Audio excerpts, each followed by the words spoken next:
അതായിരുന്നു ചെയ്യേണ്ടത്. അല്ലാതെ ബഹളത്തിനിടയിൽ ലേ ചെയ്തിട്ട് കൈയടിച്ചതുകൊണ്ട് കാര്യമില്ല. ഇവിടെ പിന്നെ ഞങ്ങൾ എന്തായാലും നിങ്ങൾ വെക്കും, പിന്നെ ഇത് ചർച്ച ചെയ്യും, അതിനല്ല തർക്കം, വെക്കുന്നതിൻ്റെ അല്ല. പക്ഷെ അതിനൊരു നിയമസഭയ്ക്കകത്തൊക്കെ ഒരു പ്രൊപ്പറേറ്റി ഉണ്ട്, ഒരു നിയമപരമായ കാര്യമുണ്ട്, ചെയറാണ് ഇതിനെ പ്രൊട്ടക്ട് ചെയ്യേണ്ടത്. അതുകൊണ്ടാണ് സാർ ഇവിടുത്തെ പ്രശ്നം എന്താ, ഇങ്ങനെ ഒരു 3 പേരുടെ കമ്മിറ്റി വരുമ്പോൾ ഫിനാൻസിന്റെ കാര്യത്തിനകത്ത് ഫിനാൻസിന്റെ ഏറ്റവും രഹസ്യ സ്വഭാവമുള്ള കാര്യങ്ങൾ നോക്കിയാലേ ധവളപത്രം തയ്യാറാക്കാൻ പറ്റൂ.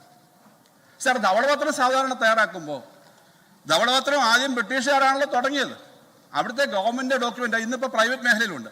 സാർ ഓഡിറ്റഡ് അക്കൗണ്ട്, ഓഡിറ്റഡ് ആയിട്ടുള്ള ഓഡിറ്റ് ചെയ്യാനുള്ള അവകാശം നമ്മുടെ സർക്കാരിൽ ആർക്കാ അവകാശം? AGക്കേ ഉള്ളൂ, C&AG ആണ്. സാർ ഏതെങ്കിലും ഒരു പ്രൈവറ്റ് ഏജൻസിയെ വെച്ചിട്ട് നമുക്ക് ഓഡിറ്റ് ചെയ്യാൻ പറ്റുമോ?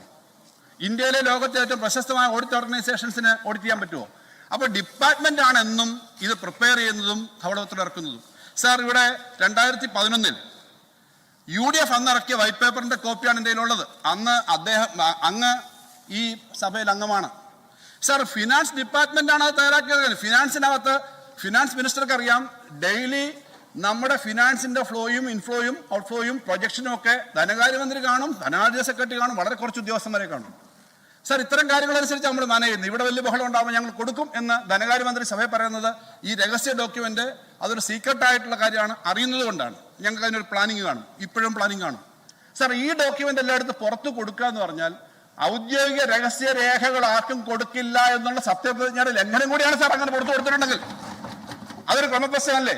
ഔദ്യോഗിക രഹസ്യ രേഖകൾ നിങ്ങളൊരു പ്രൈവറ്റ് ചാർട്ടേഡ് അക്കൗണ്ടിനെയോ വലിയ പിന്നെ കമ്പനികളെ പോലും ഏൽപ്പിക്കാൻ പറ്റാത്തൊരു കാര്യം അങ്ങനെ കൊടുക്കുന്നില്ല. അപ്പൊ ഞാൻ പറയുന്നു, ഇതിനകത്ത് വെച്ചേക്കുന്ന അംഗങ്ങളെ സംബന്ധിച്ച് എനിക്ക് അഭിപ്രായ വ്യത്യാസം ഇല്ല എന്ന് അടിവരയിട്ട് പറയുകയാണ്. ആളുകളുടെ വ്യക്തിത്വത്തെ പറ്റി ചോദ്യം ചെയ്തില്ല, ഇന്റഗ്രിറ്റിയെ പറ്റി ചോദ്യം ചെയ്തില്ല. സാർ നാളെ ഇതൊരു പ്രീസിഡന്റ് ആയിട്ട് എടുത്ത് ആരേലും 3 പേരെ കൊണ്ടുവന്നിട്ട് ഒരു ഡോക്യുമെന്റ് വെക്കാം, ഒരു പൊളിറ്റിക്കൽ ഡോക്യുമെന്റ് ആക്കാം.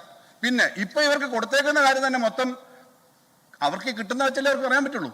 കൊടുത്തത് കറക്റ്റ് അല്ലെങ്കിൽ അത് വെച്ച് വരുന്ന ഡോക്യുമെന്റും പൊളിറ്റിക്കൽ ഡോക്യുമെന്റാ. സാറെ പൊളിറ്റിക്കലായി ഉപയോഗിക്കാനല്ല വൈറ്റ് പേപ്പർ. ഉമ്മൻചാണ്ടി ഗവൺമെന്റ് കാലത്ത് അല്ലെങ്കിൽ ബഹുമാനായ ശ്രീ ഉമ്മൻചാണ്ടി അദ്ദേഹം ഇവിടെ ലീഡർഷിപ്പ് ചെയ്തതുപോലെ ഫിനാൻസ് ഡിപ്പാർട്ട്മെന്റിനെ കൊണ്ട് വെക്കുന്ന കാര്യം ഞങ്ങൾ ഇറക്കിയിട്ടുണ്ട് സാർ. 2016 ഉമ്മൻചാണ്ടി ഗവൺമെന്റ് കാലം കഴിഞ്ഞിട്ട് ഞങ്ങൾ ഇറക്കിയത് പിന്നെ ധവളപത്രമാണ്, ഫിനാൻസ് ഡിപ്പാർട്ട്മെന്റാണ് സാർ. ഈ ഫിനാൻസ് ഡിപ്പാർട്ട്മെന്റ് ഔദ്യോഗികമായി ഇറക്കാതെ പുറത്തുനിന്നുള്ള 2-3 ആരായാലും അങ്ങനെ വെക്കുന്ന കാര്യം ശരിയാവുമോ എന്നുള്ളതാണ് സാർ ഒരു പ്രധാന പ്രശ്നം. പിന്നെ ധവളപത്രത്തിനകത്തുള്ള കാര്യങ്ങൾ വരുമ്പോൾ അതിനകത്ത് നോക്കിയിട്ട് പറയാം സാർ. ധവളപത്രം ഇറക്കുന്നതിനകത്തോ കാര്യം വരുന്നതിനകത്തോളം തർക്കമല്ല. നാളെ ഇതൊരു പ്രീസിഡന്റ് ആയിട്ട് എടുത്തിട്ട് ആർക്കും ഇങ്ങനെ ഗവൺമെന്റിന്റെ ഔദ്യോഗിക രേഖ, സാർ രേഖകൾ എന്ന് പറഞ്ഞാൽ വളരെ സീക്രട്ടാണ്. നമ്മൾ എങ്ങനെയായിരിക്കും ഈ മാസം, അടുത്ത മാസം, അതിനടുത്ത മാസത്തെ ഫിനാൻസ് എന്ന് അറിയുന്നത് വളരെ കുറച്ച് ആൾക്കാർ അറിയാമോ? അറിയുന്നവരല്ലെങ്കിൽ സാർ നമ്മുടെ സംസ്ഥാനത്തിന്റെ അത് LDF ആയിക്കോട്ടെ UDF ആയിക്കോട്ടെ ഗവൺമെന്റിന്റെ ആക്ടിവിറ്റിയെ മൊത്തം തകിടം മറിക്കാൻ പറ്റും ആ രഹസ്യം പുറത്തു പോയാൽ. അങ്ങനെ രഹസ്യം പുറത്തേക്ക് കൊടുത്തിട്ട് ഒരു ധവളപത്രം ഇറക്കുന്നത് ശരിയല്ല. ഡിപ്പാർട്ട്മെന്റിനകത്ത് വളരെ കോൺഫിഡൻഷ്യൽ ആയിട്ട് വേണം. സീക്രട്ട് സെക്ഷൻ പോലെയുള്ള സെക്ഷനുകൾ എന്തിനാ സാർ അവിടെ? AGക്ക് പോലും നമ്മൾ പൊതുവിൽ അത് കൊടുക്കുന്നത് അത് കഴിഞ്ഞ് പിന്നെ നമ്മൾ നോക്കി കഴിഞ്ഞാലേ സാർ കൊടുക്കൂ.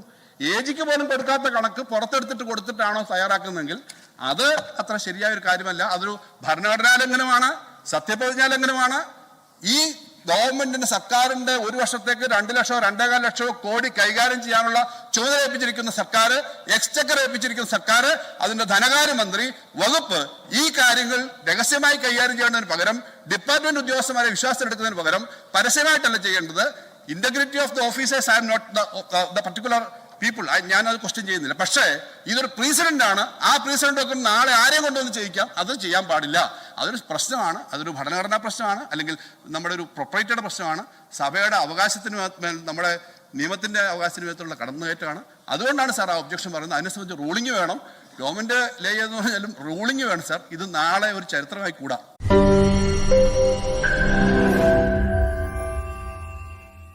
ലോകത്തെവിടെയായാലും ഏത് സമയത്തും 24 വാർത്തകളും ഓഗ്മെന്റഡ് റിയാലിറ്റി പാക്കേജുകളും എക്സ്പ്ലെയിനറുകളും വിശദമായി കാണാൻ ഞങ്ങളുടെ YouTube ചാനൽ നിങ്ങൾക്ക് സബ്സ്ക്രൈബ് ചെയ്യാം.